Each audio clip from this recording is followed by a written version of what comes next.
Hello and welcome to R&R's Ask the Expert. I'm Kayla McGowan, Editor-in-Chief, and today we're diving into the ecosystem of our industry and how cleaning, inspection, and restoration all tie into one another.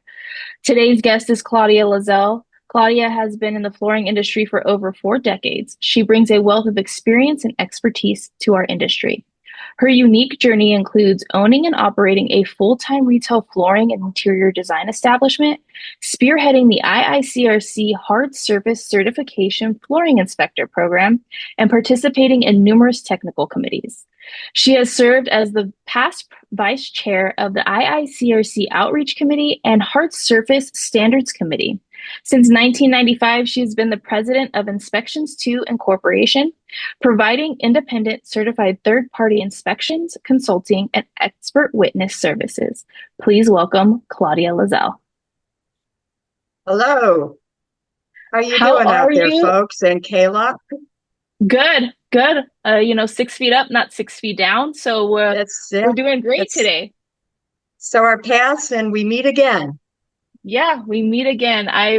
For those of you that don't know, I've had the opportunity to work with Claudia on numerous occasions throughout my career in the industry, and they've all been great. It started off with an interview. I don't know, what was that, maybe 6 years ago or so, and from there, we've just been able to work on a couple of things, especially an newsletter with one of our dear friends, Bob Blockinger. So Claudia, let's just dive right into it. I know this is a little bit of an elephant in the room type of situation, and it's just one of those things that I think is very near and dear to both you and I, and a lot of our friends in the industry. So, why don't you tell people, kind of what you do? I know I briefly dived into it for just a quick second of your background, but where are you in your career right now, and how do you see what you do affect our industry as a whole? Well, I think we have to decide on what is our industry as a whole.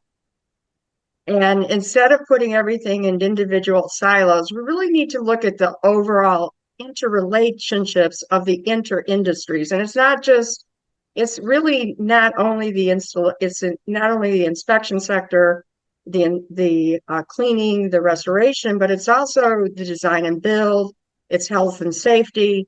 And if you read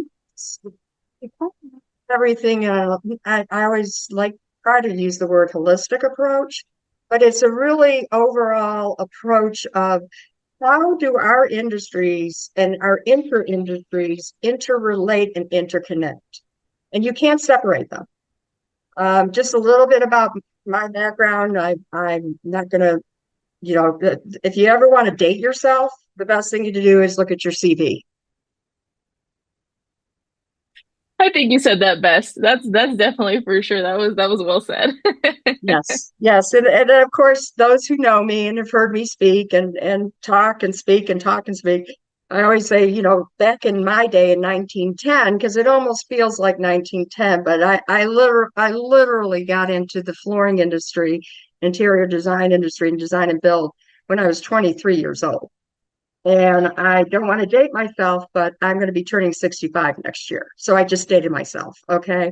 And then I'm like reminiscing or looking back at all the articles and different things that I've published. All my colleagues have published all these true brilliant subject matter experts. And I don't want to get sad here because I do get sad when I start talking about them. Unfortunately, some of them we've already lost, but never forgotten. And I just can't stress enough how we can't keep separating our inter-industries apart from each other, because what my work starts with is not usually somebody being happy. As a subject matter expert and a flooring expert, I don't get brought in because people are excited and it's in mayhem. And I'm going to use that word. By the time we get brought in, it is mayhem. And we literally have to undo. First of all, we can't even, when we brought in, we have to understand, the mechanism or whatever that backwards engineer to the flooring failure. And the flooring is probably one of the largest parts of the building. It's on cladding. It's outside, and they have this we have this tendency to want to just separate out flooring from all the effects it can have on the interrelated industries. And I think the bottom line is really health and safety. I mean, and if you, I listen to my colleagues all the time. I'm a little more active on LinkedIn than I kind of hope to be, but it's pretty much, with AI and everything else that's coming out there, it's really kind of a tricky avenue to work around because now, we're finding situations even as a forensic expert witness where people are getting in trouble for relying on ChatGPT and AI. And cases are starting to pop up. Matter of fact, we're going to even have a whole thing on it at our summit next year. So when you read something, most of the time that I see or understand or figure out is a lot of the people out there, just because they can read something or say they've read something, not even read it. And I don't want to on this, but I have colleagues of mine that I've been talking about this since 1910. But when I was asked by Dan Bernardini, the chairman of the IRCRC, to put together the inter-industry whole hard surface inspection program, it was like I had a third eye to a lot of people because we were mostly textile. And the only reason I had so much background in it is, number one, I'm an emeritus interior designer. I was on HGTV towards the end of my career, and it was for the National Association of Home Builders, and they did a whole a series on us. It's still out there. You can always tell when they if they ever show it again. But what chased me into my industry was my own floor failures, and I can't emphasize that enough. And one asks, well, how does it chase somebody in their own industry into their own floor failures? I've been actually in,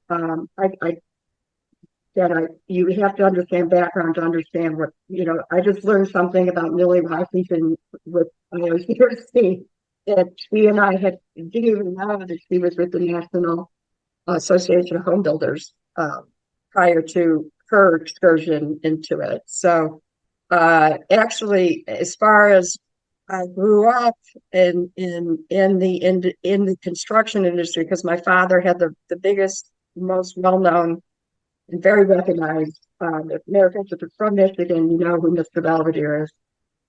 He's gone now, but you just have to Google. Anyways, he started from selling carpet and out of a car and a station wagon. Remember those station wagons? Are you Yeah. too young for that? I'm not. I'm not too young. I'm on that cusp where I know what that is. The days when we used to sit in the back and wave at everybody because we had the back seat. Because I'm the youngest of the family, so I always got back seat.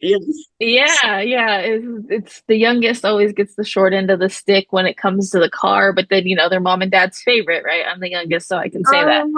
I don't know. So I was a little bit of a renegade, so it's okay. The famous saying is, "I love you, but I don't love you right now." So the Right. mother myself and loving my daughter desperately. Yes, I Yeah, appreciate it. exactly.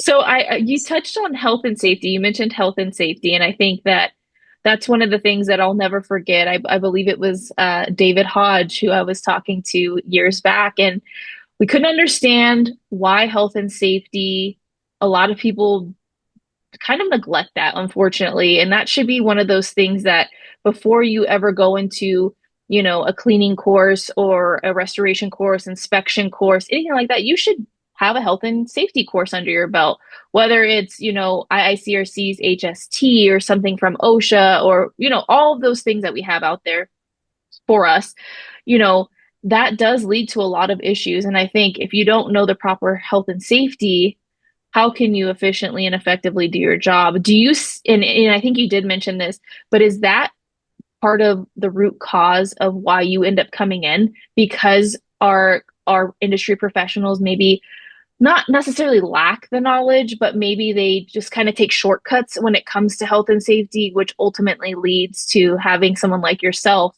come in and have to say, well, you did it wrong, you know? Well, you open that door. Well, I just And think health and safety is I extremely important. absolutely.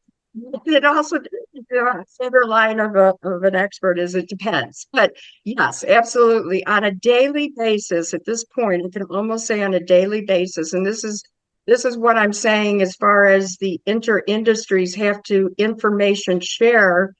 And we have to just kind of go back down to the basics of why, I guess the answer, I always answer your question with a question because that's how I'm trained to do it. But first, you got to ask yourself, okay, what is health and safety? It's not even understanding. It should be the beginning plan that you should have doing in your life because you can walk away and understand how unsafe you are so you can protect your own self. I mean, I call myself a poster child for health and safety because unfortunately, I slipped on one of my wood samples 8 years ago, and I flew up in the air and I landed with a broken femur. And it was not anything purposefully done on my behalf because it was me doing it. But it's just you recognize what's health and safety, and it's really the betterment and the health and the safety of the building envelope. It's the occupants. It's not just when it's too late when sometimes this health and safety kicks in because the time you really recognize the problem is when the accident's already occurred. So what my point being is for example, and I always bring this, it's hard for other people to comprehend what I do and but I've been involved in the inter industries. Like you said, I started I'm the foster mother of the whole hard surface inspection program for the IRCRC. And I came to it out of my own desperation. Now, what people call passion sometimes is desperation. And I get a chuckle from that. But I was so desperate as a flooring contractor, interior designer. Matter of fact, just even working with architects and speaking, just things. And I had to find out for my own benefit what is causing my own failures, my own floor failures, because you can ask 50 people in a room and they're going to give you 14, 20 different answers. And I really started doing a deep dive back in when and I'm going to do a shout out and may he rest in peace, but Carl Williams is really with the Academy of Textile and Flooring and now owned by Nate Stewart, um, the first person that kind of recognized a diamond in the rough, and it was me. And I came with a lot of knowledge on specification, design and build, but my floors were failing. And the fingers were pointing and nobody was giving me really good answers. So I finally said to myself, okay, I'm sick of these failures. I have to get to the bottom of it because even a failure in a closet is a failure to me because that's your name. And what I was really finding out in the field, because I call myself I'm in the trenches all the time. In this case, it was a design and build trenches and doing that whole, the HGTV. That was my last, what I want to call my hurrah, because I finished that out. I saw all the things that you could possibly even want to consider to imagine go wrong during this process of filming this. Matter of fact, they made it into a docudrama because it had so much emotion and because we were, this is back in the day when HGTV just didn't go to a cut and they fixed something. They actually filmed us in the middle of what was going wrong to not necessarily what was going right. So I was a little bit of a trendsetter back there. So once you've had a mic up your back and you're You're filming right. and I'm not short for my words, and I do, it's people misunderstand sometimes my passion, which is there.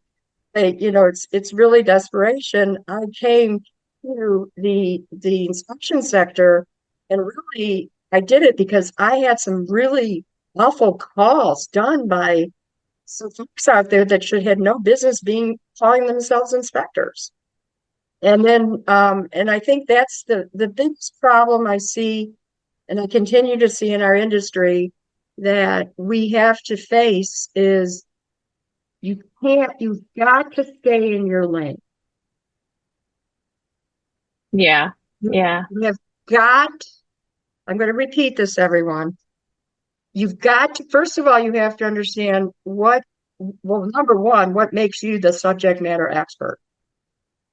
Number two, your credentials, if you look at that long list of, and I matter of fact, I'm in the technical journal, if you read that article, like I told you, the scariest thing you can do is look at how old you are when you're seeing all these decades of dates. And the message hasn't changed. It's not changed. It's gotten more desperate because we've got to come back. Howard Kinnear with Construction Technology Laboratories put together I have to make sure get the date right, okay? But back in 2003, we put together the Inter-Industry Working Group on Concrete Floor Issues. We Yes. got to do this again. We have publications and papers and reports that came out of this thing. I'm hearing quoted to this day. It doesn't stop there. It was a huge group. And I was representing the IRCRC because I was the inspection division. And we were we were grouped up in working groups and task force, and I was a part of that group. And that's probably where I established my best and most wonderful relationships with some of the renowned concrete experts. Yeah. And and something I have to point out is really important is we're emphasizing the 30, the 40-year-olds, but don't 50 and 60-year-olds. You know, we you have to understand your past to appreciate your present to go to your future. And Yeah. constantly reminded by my daughter what boomers are. But I'm also reminding her what boomer did for her. Yeah. And she's doing great. And she's a chemist, but she's working and she's doing great. And she's been picked for leadership positions, and she had to get it somewhere. I Right. guess her dad and I did something right. I don't know. It's just Exactly. those darn boomers. But and and it's funny because she's being picked for leadership positions in her company. She's 28, which is Yeah. amazing to me.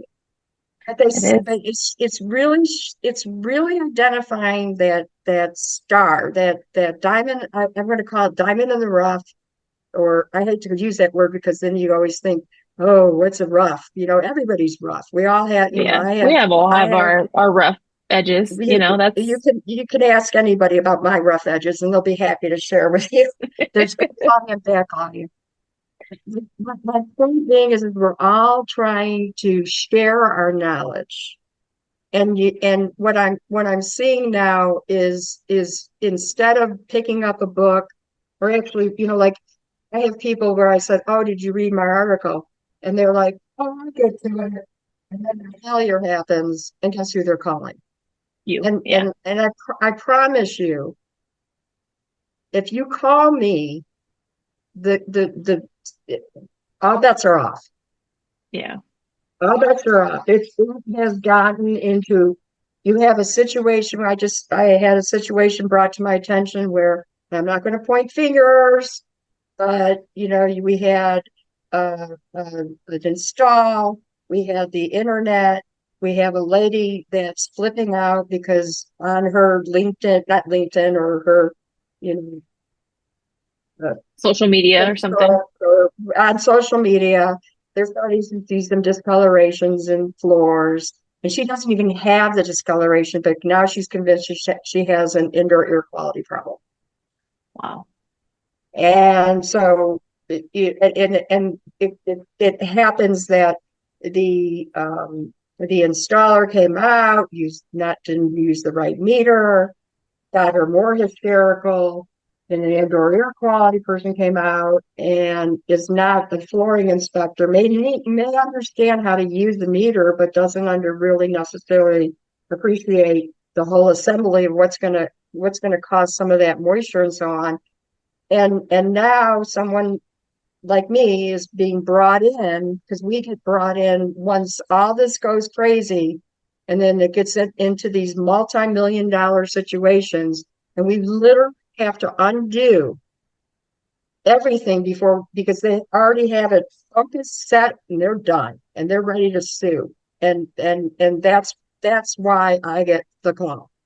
But by Yeah. the time I get the call, it's just too late. Even if I don't, I don't even mind. I love representing somebody that did it by what quote unquote book, which is big to do it right. It's easier to do it, trust me. And we brought in and we're like, it's like, how are they going to divvy all this up? Because it was just a sequence of unintended events that just bled into each other, and it goes into this whole thing. So what my thing is we started this inter-industry working group because we just want to place better concrete, more stable floors. But how about building envelope, holistic perspective? And I'm listening to all the people you're interviewing. I'm on LinkedIn. I'm watching. I'm hearing great things, that are happening, that people are interconnecting, interlinking. But I think we got to take this to a broader scope. It's going to be, it's got to go. We got to go back to the basics, and the basics are, what is our bottom line? The health and safety, period. Right? Yeah. And I know with my challenges now that I have a whole new hip that I didn't expect to have to live with. I know it's true. And Yeah. my life changed that day. I have to have somebody come with me to go to work. I'm working out of trying to get out of the field because it's dangerous for me, and you never know. We get to pick our fields, by the way, as a Right. foreign instructor.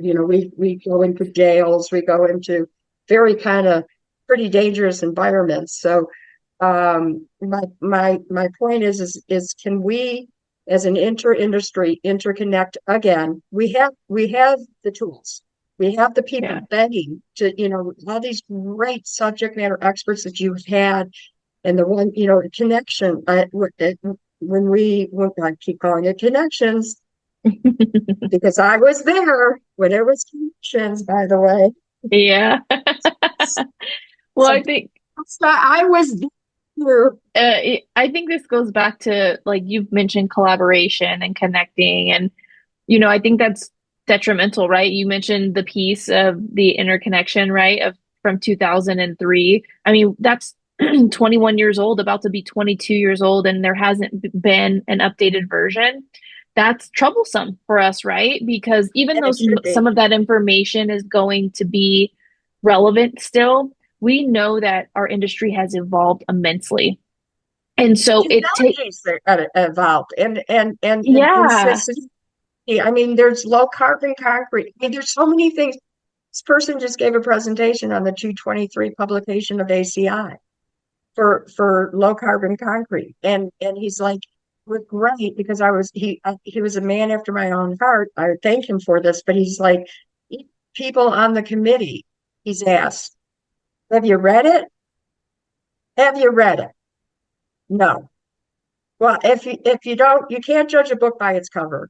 yeah, And the reason why I know what I don't know every hour of every day, but what I do know and what I need to know is because of all of my relationships and all of my work with all the different industries of either being, starting task force, a program, or chairing a program, or being a part of a program.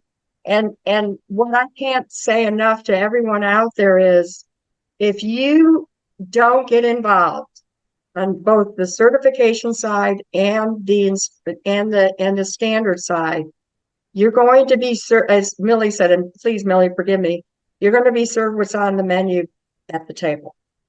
Yeah. And I can't tell you how many times I'm reading all this chatter, and they're bringing up studies that have been recognized studies from when I was 5 years old on concrete. Wow.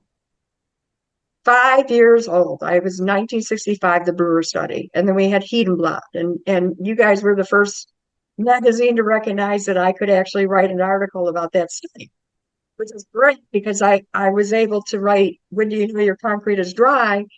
And I wrote it based on, and I don't want to say layman's terms, but I broke down the information so it could be a readable article. Yeah. And you guys are continuing that message, and that's what you're continuing with the experience. This was my first experience with the experience of the experience, and boy, was it an experience being part of the pavilion, the cleaning and the restoration pavilion.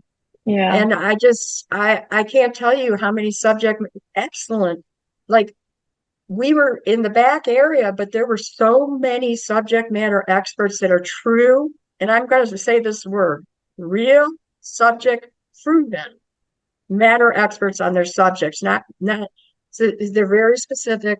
They know their expertise. They know when, if you go to a court of law and you sit in front of a depot or you sit in court and you're questioned and you can be impeached so quickly because you've crossed over to something that you might have read about or you might have taken one class on or whatever. But you've got to understand what you know, what you don't know, what you should know, and what you hopefully will know. And I think that's the problem with our information sharing is I think we have a little bit too much folks out of there. And I don't think it's like intentional, but I think you want to like be the hero. They want to make everything right, but then because they may have picked up or misunderstood something because it sounds scientific and they can pronounce it, then they put an absolute on it and they do a misdiagnosis and there's nothing about what they've diagnosed. So now someone like me and then I work as a forensic team with soil engineers, concrete stuff. I'm just the layer of the floor. I don't want to always jokingly say I'm just the floor girl, but I really am. I'm like the paramedic of we get called out. We have to analyze all this information in the field. We have to be subject matter experts of our own. We have to understand what we don't know. We have to Yeah. understand who we need to turn to. And then we need to have even a whole team of people because it does take a village, guys. And this is a very big village.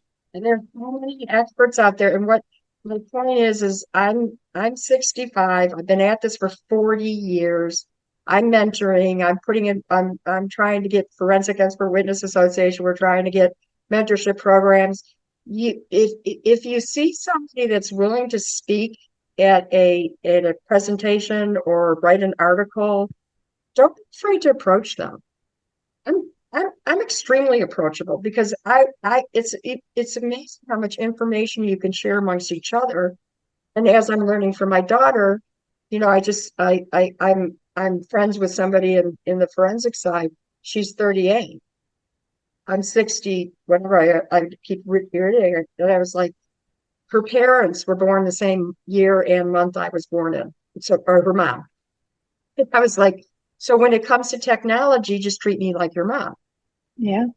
And so the older generation, the middle generation, whatever you want to call them, we can really we need to really reach out to each other. I mean, when I was involved with American General Contractors, we go down to the high school level, and we would try to show them that plumbing and electricians is an honorable trade, and it's not just what is your impression of a plumber? And I'm sorry, all plumbers of America are cracks, and then there's actually even degrees you can get in concrete. And so what we have to do is kind of go to the basics and really kind of look at, I mean, if you look at me, I grew up in construction. I moved to Texas. I got my degree in deaf education because I wanted to become a vet at the most hardest agricultural school in the world, Michigan State. And I took my first animal husbandry class, the large animal, because that's what I used to show was horses. And I thought, oh, what an easy breezy. And I realized what I didn't know about the physiology of the large animals. So I think it's probably not the direction I was hoping to take, because you have to be really smart to get into the vet program. And I'm harder on myself than anybody else. And then I discovered they had a total communication deaf ed program, and you had to apply for it. And the reason I was very interested in it is because they looked at teaching the hearing impaired and the deaf with total communication, either being oral or sign language. And it just fascinated me. I didn't have anybody deaf in my family. I just happened to learn about the program. You had to apply for it, and I got in. That's what brought me to Texas, is teaching the hearing impaired and the deaf. And I moved to Texas doing my sign language and my deaf, you know, as a teacher. And then I met my ex-husband, who is the ex-husband, the flooring installer. And that's where my life completely did a reframing or recircling or whatever. And I got out of teaching, and I went into flooring full time when I was 23. Yeah. And then I started being an emeritus interior designer and being part of the architectural and the engineering, all that community, specification community.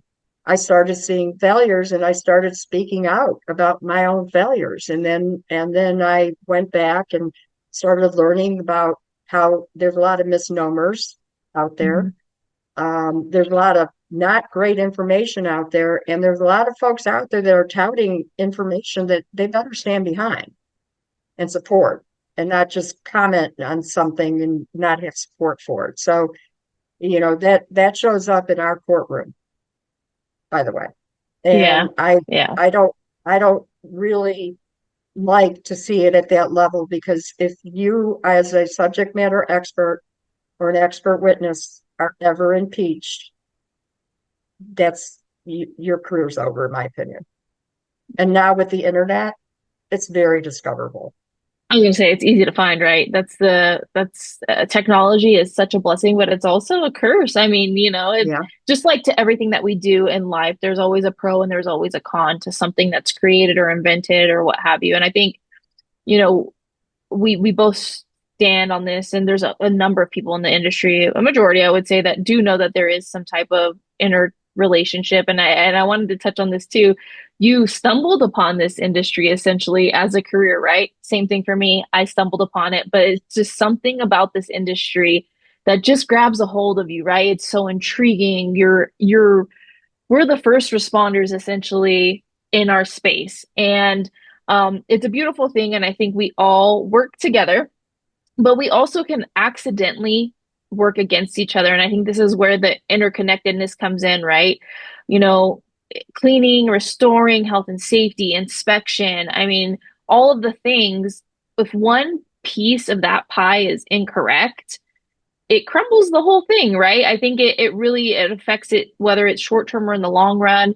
I've talked to Bob about this as well. There's a number of people we've talked to about this, and I think it is important to really make sure that we are connecting the dots to everything, right? Because if you look at what we do on a regular basis, there is always some form of cleaning, restoration, inspection, health and safety in everything that we do. Like it's literally in everything that we do, and if there isn't, then that's where stuff is missed, right? You can't effectively clean or restore if there hasn't been a proper assessment, inspection, or what have you. And if you don't have that, then if there is a time for an inspection at the end, or if there's experts like yourself being called in, you are there to deconstruct what went wrong.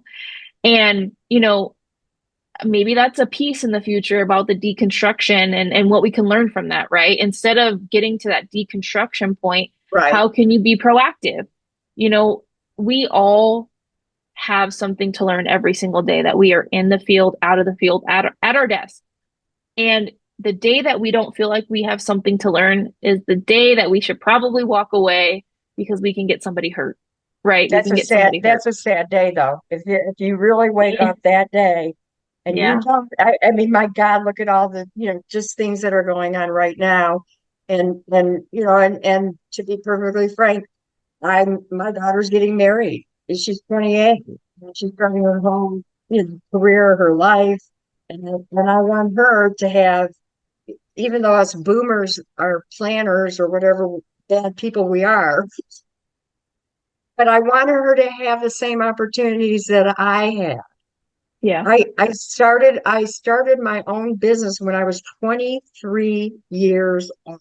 I've been in the flooring industry for 40 years. And I'm not trying to harp on that, but that, like I said, it's decade after decade. And so now we have to reach out to, we have these programs, and a lot of people have like leadership programs, they have friends, but they just kind of stay focused into their own area. How about we information share and support each other's programs to evolve like career paths for people? Yeah. It's like you said, but I stumbled into it because I had no choice. I literally had my own floor plans. I lived in Houston, Texas, which is like the it's a laboratory. It's a perfect uh, storm for moisture ingress, for floor failure, and then I benefited myself by becoming an interior designer and working with the highest end floors that used to come from France. They used to actually be imported, by the way. Yeah. Remember, we used to Yeah. have to wait for floors? And and then I started seeing my own floors fail. And then I was given such bad information by so many people. And I don't mean bad, wrong information, because they were basing it on somebody else's information that Yeah. didn't do their homework. But just because they could pronounce a word, they made themselves sound smarter than they really were. And it just kind of trickled down. And it's like you said, I stumbled into the IRCRC just by chance, and I thank Carl Williams for it. But it's because, I mean, this is a little story, if I don't, mind me telling you. But I was a pretty good salesperson for interior design, and they used Yeah. to give us trips, like to France. We went to France. I would win trips, and so I won this trip. There was an interior designer on this trip, and we were floating down the river, because those of you who don't know, in Texas we float down rivers, hopefully, if we don't have drought. Right. So that can be a little problem, but we're floating down the river, and I knew at that point I had to get out. I had to do a career change. I had to. The president of the United States, or whoever that was at that point, could have called me, and I would never have done their floor. I was returning money to my clients. I was afraid, because to understand that when an interior designer comes in, it's the whole picture, it's the whole package.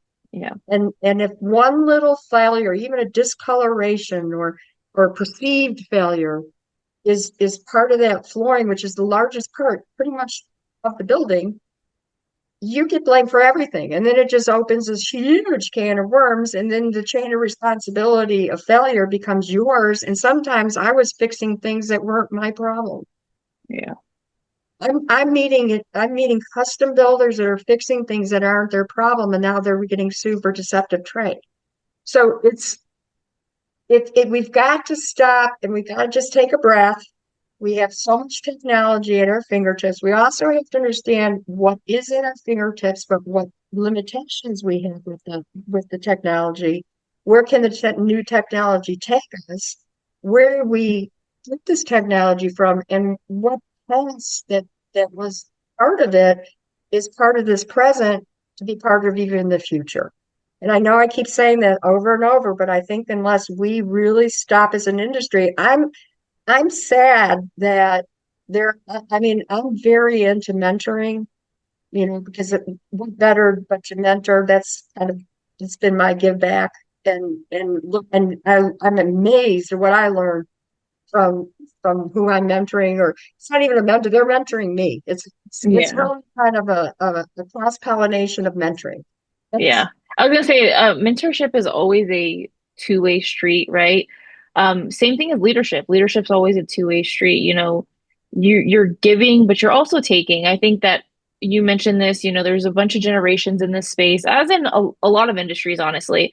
You have your I would even say teens in our space, right? Even maybe a little younger, because most people in this space have either walked into this industry by chance or it's a family thing, right?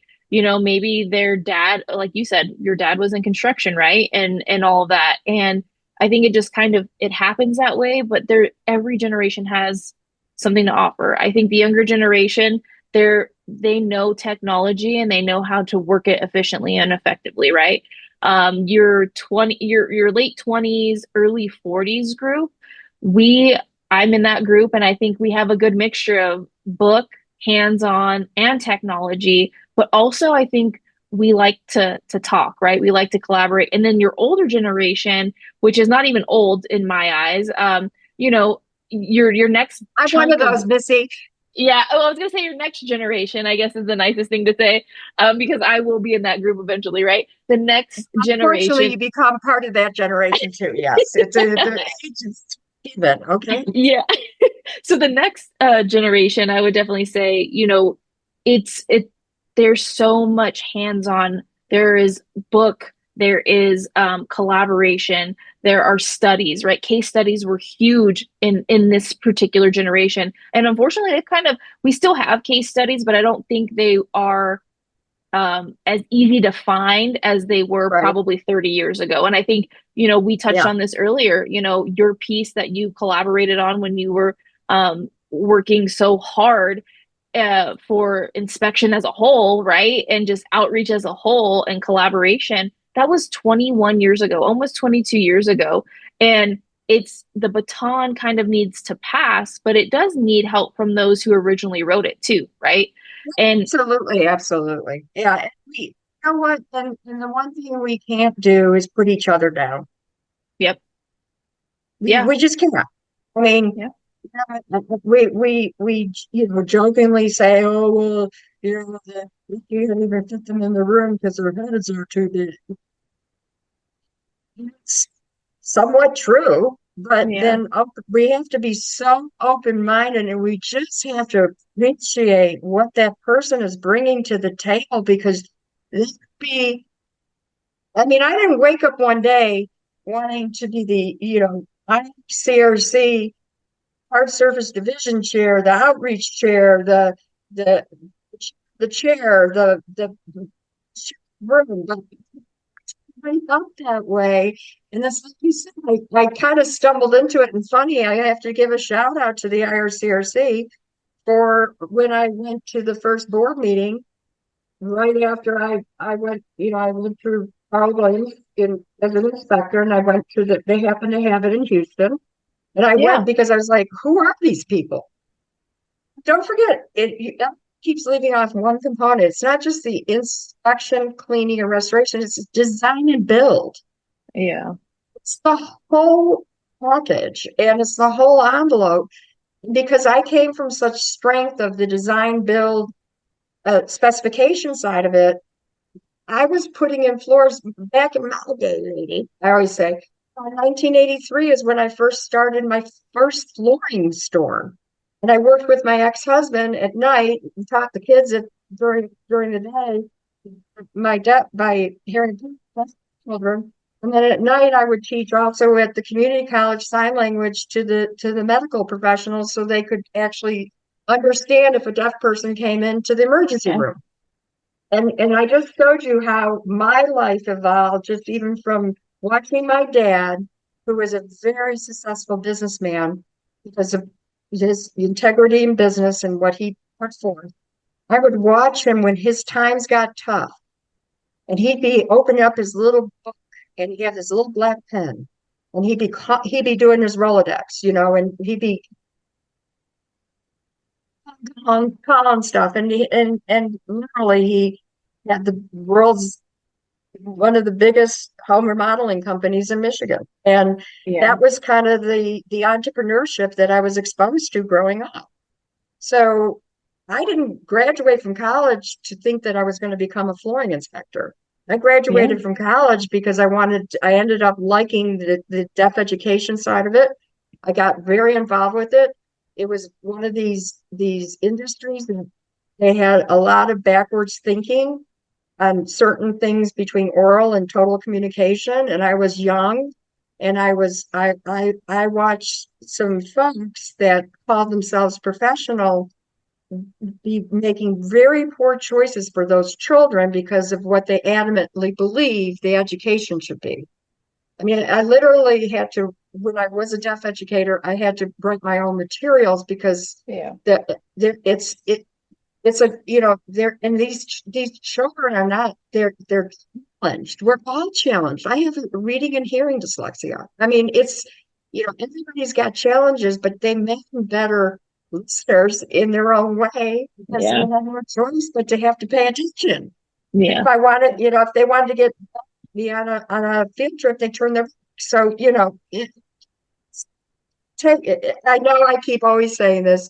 I used to teach those that couldn't hear or were hearing impaired, and now I teach those that don't want to listen. And I think my strongest message is I'm moving away. I'm trying to get out of my field. I'm really staying focused, but the last experience, my whole focus was on floor failure avoidance to avoid costly floor failure analysis.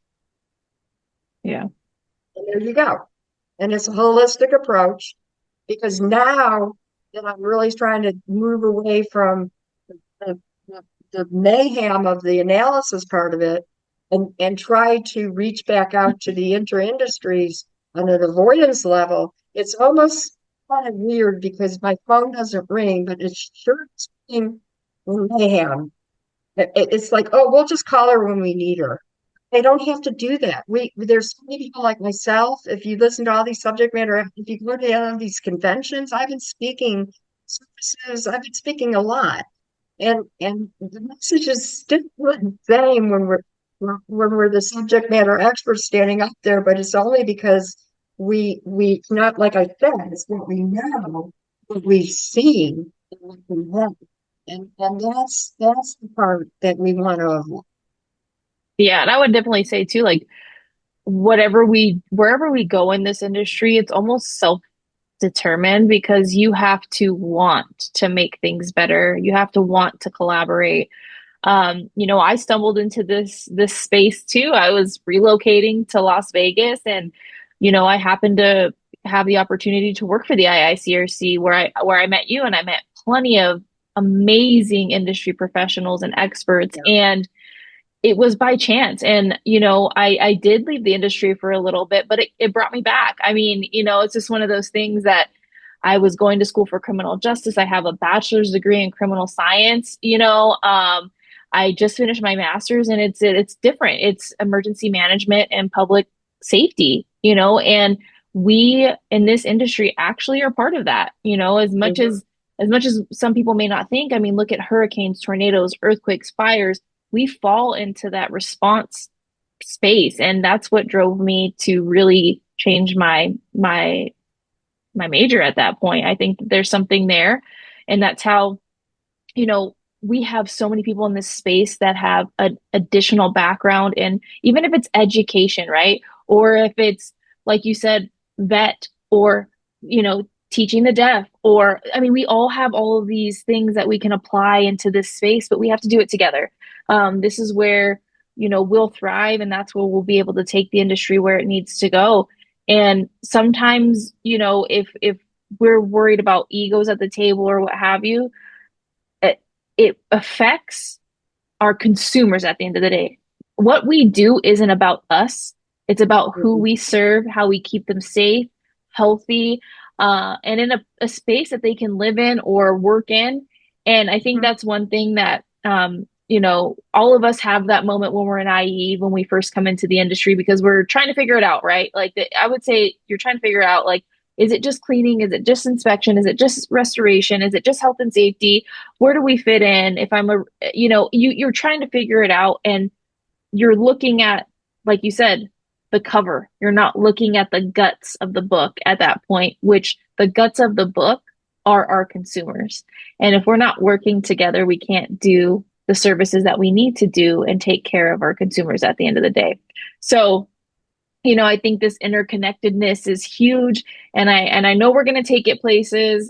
There's so many people who are on the same page as well, and at the end of the day, we have to work together. That's the biggest thing. I will say collaboration until I'm blue in the face because I think that's truly where it has to go. I mean, we wouldn't have technology for this space if we didn't reach outside of our industry because technology in its own world is in its own industry. Technology is not in our industry, right? It's not our specialty, but it comes to us because we collaborated.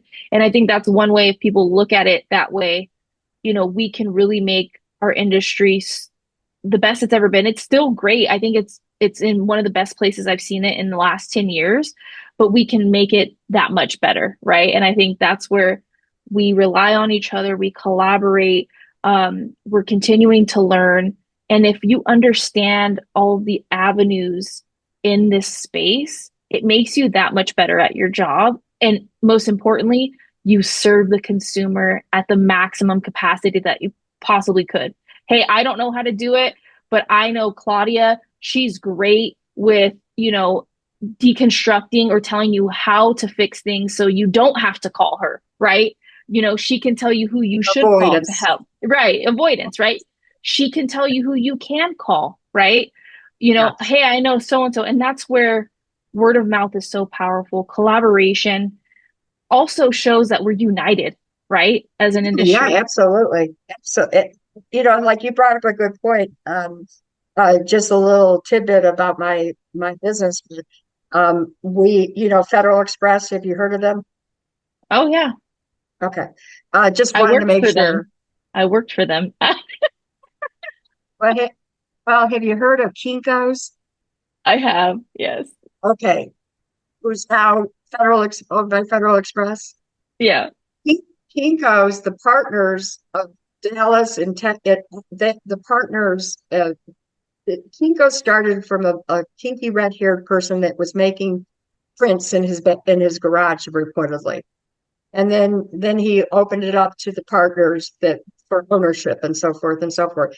They reached out to me, the ones in Houston, and they were my clients. So I was doing their furniture, I was doing their floors, I was doing everything. So and it's like you said, just even that man that was doing something in his garage, and he was kinky red. I mean, isn't that amazing? And then now I'm going in and I'm desperate because I have to get, chain of custody sample out, and I'm calling it Kinko's and they're looking at me like I have a third eye. And I'm like, "Hey, this is FedEx. Okay, I got it all wrong." Yeah. So those of you who recognize it, that's what I'm saying is it can start from just something, all the groups that have gotten our technology we're still going. I mean, if they started somewhere, right? Yeah. We all start somewhere. And unfortunately, we just have to continue recognizing it. I just can't emphasize enough is we start at the high schools. We Yeah. really have to start at the high schools. There's nothing, I got a degree in deaf education. My parents for my education. Most of my credentials that walk over, architects or engineers or doctors of science, we're all vocation. It's all vocational. My degree's in deaf ed. That's what my degree's in. My experience is in everything else, Yeah. and it's amazing. I became even at one point a school, so I'm watching my students and their successes. So we really to emphasize that. Let's just. I have a challenge for the inter-industries. Let's add maybe even add experience would be a good place to start. But you're going to have a room, a whole building full of some amazing, amazing folks that really, really, their bottom line message is the health and safety of the building occupant. The health and safety and well, we used to call it health, safety, and welfare because it's important to have welfare too. Yeah. And I used to teach CECs on health and safety and all that other stuff. But my bottom line is this: why don't we challenge the people that are in that room to like instead of saying this, and they're doing a great job. It's wonderful. And don't get me wrong, you have to build the village and you have to have components of that village. But how about if we all get together and just kind of start having discussions like this, Kayla? Yeah. I think it's important. I think that's you.